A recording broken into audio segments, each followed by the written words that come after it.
ఏం మాట్లాడుతున్నారు సన్నమ్మ గారు? ఏయ్, అర్థం కానట్టు మొహం పెట్టకు. నాకు మహా చెడ్డ చిరాకు. దేవ అక్షయ తృతీయ రోజు వాళ్ళమ్మకు కాకుండా నీకు బంగారం కొనిచ్చాడు. గొలుసు నీకు నచ్చింది, కానీ నీకివ్వడం నాకు ఏమాత్రం నచ్చలేదు. తీసేయ్.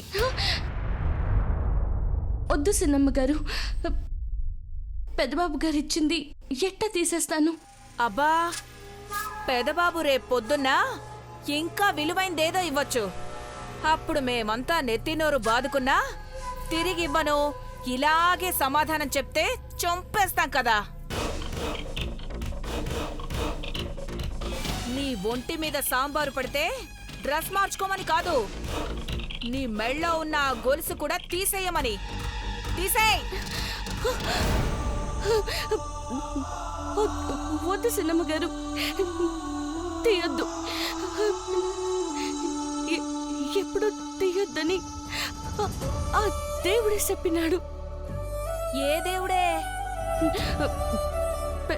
పెద్దబాబు గారు.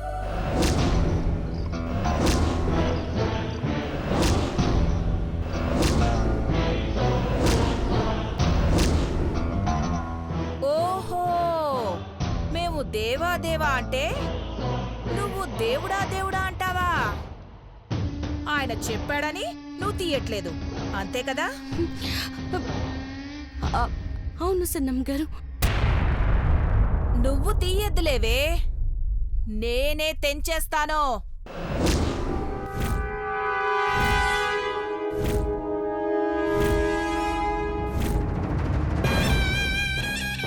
అలా చూస్తున్నావేంటే?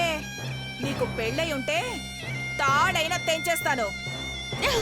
గొలుస లెక్క. సన్నమ్మ గారు, బలవంతం చేయొద్దు.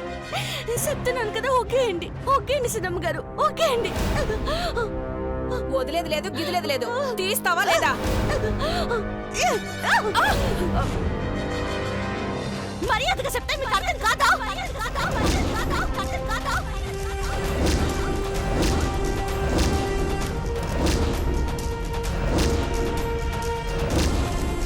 నన్నే తోస్తావే నిన్ను.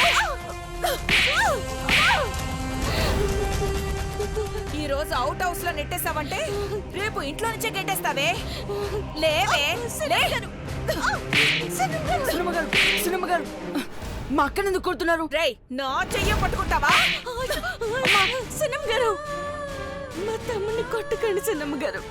అందరూ సలహాలు ఇచ్చేవాళ్లే, పెట్టే వాళ్ళకి కొట్టే హక్కు కూడా ఉంటుంది. నా మాట వినకపోతే కుక్క చావు చేస్తారే. మా అక్కని కొట్టకండి సినిమా గారు. నువ్వు చెప్తే వదిలేయడానికి నువ్వెవర పెద్ద పుడింగివిరా? గట్టిగా కొడితే నెత్తురు కక్కుతావు. మా అక్కని ఇంకోసారి కొడితే పెద్దబాబు గారు చెప్తాను. ఎవరిని బెదిరిస్తున్నావురా? చెప్పకపోరా. ఇంత ట్రైనింగ్ ఇచ్చావంటే నిన్నేం చేస్తానో చూడు. ఆగవే.